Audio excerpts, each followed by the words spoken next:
It's our first real fast Friday today that we had as a team.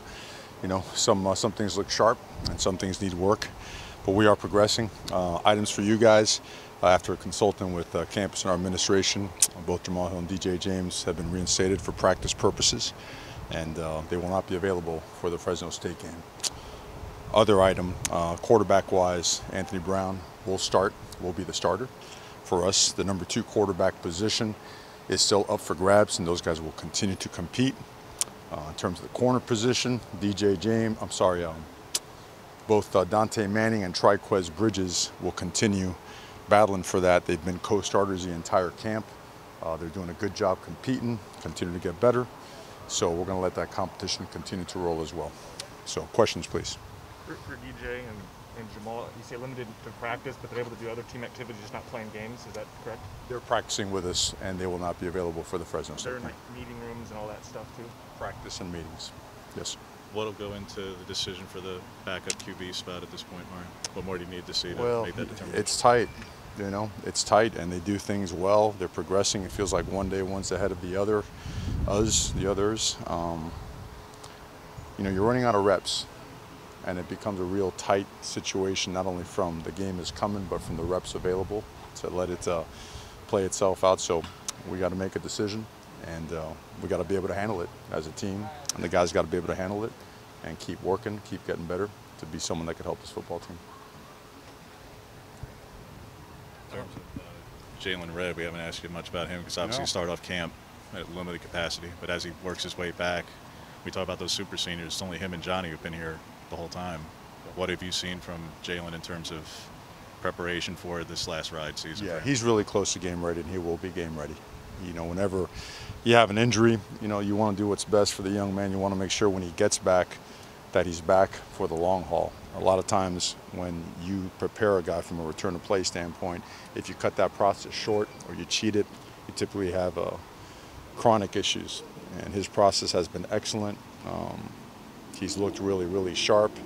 He's not far away from being ready, but obviously the whole team is excited to have Jalen Redd out there going full throttle. What did Anthony do that really kind of solidified him as the starter? Well, he's been doing it for a bit now. You know, obviously we keep things close to the vest. He's the way he handles and has control and command of the offense, his presence amongst the players at the line of scrimmage, his ability to improvise, right? Sometimes negotiate throws in tough situations. His ability to run the ball as well. He's been really accurate, and his explosive play ratio has been really high against a defense that we feel is really good. You know, we don't chart 7-on-7 much, and we do it, but it's not really a counter. There's no rush, right? There's no duress. When we enter those periods, test the passing game, we go team pass, team blitz, plays under pressure, to really test them, test the protections, test the quarterback, pocket presence, all that stuff.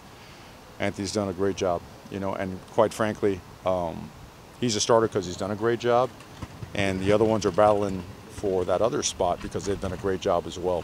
It's not a matter of great performance versus poor performance. They've developed under Coach Moorhead and the system, so proud of them, want to see them keep competing, and you know, we have a saying around here, everybody loves competition until it goes your way, until it doesn't go your way, right? And so far, guys have handled it really well. We expect them to handle it well throughout the whole thing. On that front, just because it looked like they worked with Nate a bit yesterday, I didn't see Butter photographed with the others. Jay wasn't photographed with the other quarterbacks throwing with Costa. Jay Butterfield? Yeah. Yeah, well, we don't throw with Costa. He's an analyst, you know. He's a lot of stand-up practice. Right. But, no, Jay is 100% in that mix. He's done a great job. You know, people always may have given him the stigma that he cannot run. He runs pretty well, or well enough. So there's no, I would say there's no strikes against him, nothing held against him in that regard. He's a really good player. He's very accurate. He's decisive, and he plays with guts. Like he knows when he relies on his arm strength. He knows when he can zip it in there in tight windows. He knows when he has to pull it and make another decision. So really, really impressed with him so far. How long could you foresee keeping that number 2 job open? Like, is it going to be open competition throughout the season? Or do you have a timeline? You got to make a decision as quick as you can, and that's where we're pressing the issue. You know, am I ready to make it today? I wish I was. You know, these things play themselves out. Sometimes it takes a little bit longer than other times. it deserves more time. Again, there aren't many reps to go around, so we got to make a decision as to what we feel is best for the team, and we'll do that. Your week 1 opponent plays tomorrow. What kind of pros and cons do you see to seeing that week 1 opponent play in week 0? Well, both, the stuff that you guys talk about all the time, that they have the ability to get a game, under their belts, which is always different no matter how much you try to simulate it. And at the same time, when you don't have a game, you can watch, and I don't know, the way we've done camp, I feel like our bodies are ready to go. I don't foresee any issues there. So honestly, I'd rather play as much as possible and play as many guys as possible. So I think there's always an advantage to that, but you don't lean on that. You take advantage of the time you have to, once we're done with our preparation tomorrow, to watch them, study them more closely. They're an impressive football team. They have a lot of good players, and they've acquired a lot of good players through the transfer portal. So we expect them, to be not only ready for, for their game this week, but they have a lot of good players, and that's going to be a tremendous test for us. For a lot of fall camp, talking to your players, they kind of just naturally assumed Anthony would be the guy, and it seems like he has total command of this team. How do you feel like he got there with that, and just the respect and command of this locker room? I think he earned it. I don't, you're still going to make it hard on a guy. I just don't think you hand anything over. Why would you, right? Why would you ever create a team and a culture where stuff is just handed over? He's done that, and he's been pressed hard. He'll tell you, I press him hard, real hard, because again, I can't simulate thousands of people yelling and screaming and that type of duress. So I got to create that in practice. Got to create that in situational play, in the way that we script practice, in the way that we prepare, everything that we do. So just a lot of credit to him. He's been through a lot, been around, pretty much across the country, right? And when you do that, if it's not real, it's hard to earn the trust and the backing of your teammates. He's done a really good job, and we expect him to keep growing as a leader. Saw Justin Flo head out of here a little bit early today. Is everything okay with him? Just normal? Is what?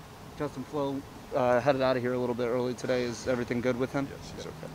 Yes. Alex was saying the rotation up front, obviously with the 6 guys back, but that you guys feel pretty comfortable with 7 or 8, maybe even 9 guys. Where do you see just that group shaping up at this point?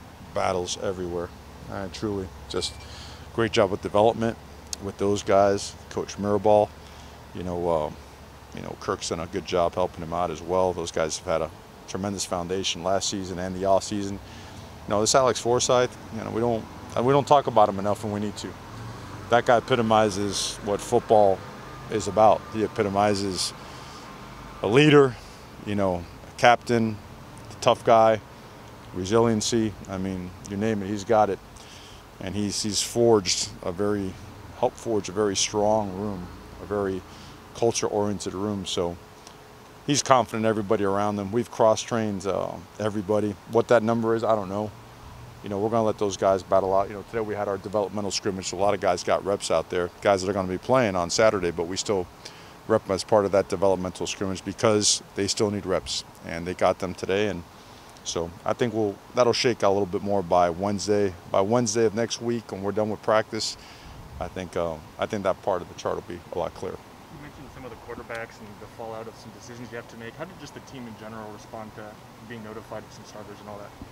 Well, I think at the quarterback position, it's probably not a surprise, but it's confirmation. We meet with our guys always. That's how you notify them. We talked about it the other day. That's the ultimate form of respect, face-to-face communication, making sure that there's clarity. You don't ever want to hear stuff, And back when I was playing, there wasn't any social media. You all think I'm, newspapers and stuff to find out what's going on, but you don't. It's the right way to do things. And I think look, when you let your guys know every single day where they stand and what they have to do to get better, and then you present opportunities with competition, then there's clarity. And at the end of the day, what you expect as a guy, when clarity is established, that you have a plan for them to get better, to keep competing. And at that point, then they got to go one way or the other. They got to be on board and come get it aggressively, or they can pull back and, and we think we have the type of competitors that want to attack it aggressively with good attitudes. And that's the culture, And, we try to make it 100% perfect. I don't know if it ever gets there, but they know the expectation. We're going to keep riding with that. Will Trey still limited a little bit? Has 7 earned that number 3 designation at running back? He has been limited, but not up not the last week. I mean, he's now taking live reps, and he looks great. You know, he's ready. He's ready to go. We've been cautious because you always want to be when a guy goes through an injury like that. But the confidence in him over the last, even more than a week, about a week and a half, I mean, we feel that if he's not ready 100%, he's right there. He's right at the cusp. Both Seven and Byron have had a great camp. So aside from, you know, Trey continuing to heal up and get better, both those guys have proven that they're going to help us this year. They're both going to play. Just a couple of guys we hadn't seen so far, Mario, in terms of clarity. Will Hoyt and Greenfield, just what their status is. Not available right now. Okay. How close is Sean maybe to Sean Dollars to getting back out and being able to contribute? Yeah, I wish sooner than later. Man, look, you want to talk about a guy that's got a super future. Sean Dollars is an electric football player and a tremendous human being. I'd say he's probably a couple months out. Probably a little bit longer than, you know, first expected. But you guys see him. I mean, he looks great. He's grinding. He's coming around. I mean, his rehabilitation has been really strong. He's got a great attitude. He's just in it, and he wants to get back. But mid-season. So hopefully we'll get him back then.